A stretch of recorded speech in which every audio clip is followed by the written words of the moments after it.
Hello guys, কেমন আছো তোমরা? আশা করছি খুব ভালো আছো, আর আমিও খুব খুব খুব ভালো আছি।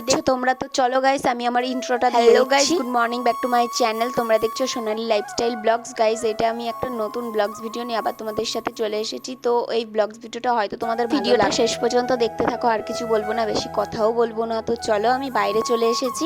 আর এইটা দেখতেই পাচ্ছ, এটা হচ্ছে ড্রাগন। এই গাছটাকে আমি প্রত্যেকদিন সকালবেলা উঠে আগে এই গাছটার কাছে আসি, এসে জল দিই আর দেখি গাছটা কত বড় হলো। ভালো করে যত্ন করি। এই 3 মাস হয়ে গেছে, এই গাছের কোনো কিছুই বেরোয়নি, শুধু ওইটুকু একটু ডাঁটি বেরিয়েছে। তো আমি ওরকম করলাম কেন তোমরা বুঝতেই পারছো। একটা অর্ডার দিয়েছিলাম তো পুজোর জন্য, এটা অর্ডারটা দিয়েছিলাম। অর্ডারটা সকালবেলা উঠেছি, সকালবেলা উঠেই অর্ডারটা চলে এসেছে। ভালোই হলো একদিক থেকে যে ব্লগসটার মধ্যে অর্ডারের এটাও তো দেখাতেই পারবো। তো গাইজ, এখানে দিয়েছিল 5 তারিখ, কিন্তু এসেছে এটা 4 তারিখে। আমি বুঝতে পারিনি এটা 4 তারিখে আসবে। আর সত্যি কথা বলতে কি, এই জামাটার কাপড়টা এত সুন্দর।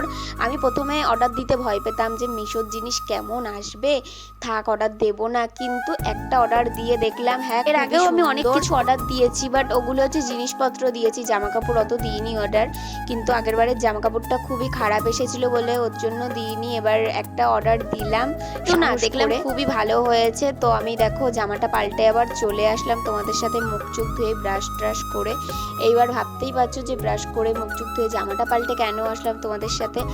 আজকে একটা ব্লগস ভিডিও বানাচ্ছি, তাই যেহেতু ব্লগস ভিডিও বানাচ্ছি তাই আমি করবো গাইস। আমি রান্না করতে পারি না তেমন একটা, কিন্তু হয়তো তোমাদের এই রান্নাটা ভালো লাগবে। কথা বলতে আমি ইউটিউব দেখে কিন্তু রান্নাটা করিনি, আর আমি করেছি আলুর তরকারি। এইখানটায় আমি গ্যাসটা জ্বালিয়ে নিয়েছি। গ্যাসটা জ্বালানোর পরে কড়াইটা আমি চাপিয়ে দিলাম।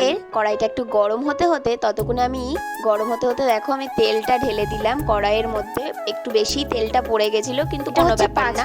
পাঁচ ফোড়নটা আমি পরিমাণ মতন দিয়ে দিলাম। তারপরে দিয়ে দিলাম ভালো করে নাড়াচাড়া করার পরে আমি দিয়ে দিলাম তেজপাতাটাও দিয়ে নাড়াচাড়া করে নিলাম। তারপরে আমি দিয়ে দিলাম কাঁচা লঙ্কা দেওয়ার পরে আমি একটু নাড়াচাড়া করে পেঁয়াজ কুচি দিয়ে দিলাম আমি। তারপরে ওটাকেও ভালো করে নাড়াচাড়া করে আদা রসুন কুচি ভালো করে নাড়াচাড়া করে যে একটু ভাজা ভাজা হলো। আমি ওই গরমের মধ্যে দাঁড়িয়ে থাকতে পারছিলাম না, আর আমার সকালবেলা না দুপুরবেলা এটা খুব খিদে পেয়েছিল। এখন বাজে 12টা মতন বাজে। তারপরে আমি একটু বাইরের থেকে ঘুরে এসে ওই ভাজা হয়ে গেল, তখন আমি টমেটোটা দিয়ে দিলাম। তারপরে হচ্ছে হলুদ লবণ সবকিছু দিলাম। দেওয়ার পরে একটু নাড়াচাড়া করে নেওয়ার পরে আমি দিয়ে দিলাম লঙ্কার গুঁড়োটা। দেওয়ার পরে আমি একটু পরিমাণ মতো জল দিয়ে আমি হচ্ছে একটু ঢেকে দিলাম কিছুক্ষণের জন্য। তারপরে আমার মুখ তো একেবারে ঘেমে গেছে, ওর জন্য একটু বাইরে এসে একটু দাঁড়ালাম। দেখলাম মুখটা আমার খুবই কালো হয়ে গেছে, ঘেমে গেছি, আর কেমন লাগছিল, আর পাগলের মতন হয়ে গেছিলাম। তারপরে তাড়াতাড়ি করে এটা সেরে আমি তাড়াতাড়ি করে স্নানটা করে নিলাম। স্নান করার পরে আমার একটু ভালোই লাগছিল, করার পরে আমার খুবই ভালো লাগছিল। তারপরে আমি ভাবলাম যে একটু খিদেও পেয়েছিল, ওর জন্য ভাবলাম যে এত তাড়াতাড়ি ভাতটা খাবো না।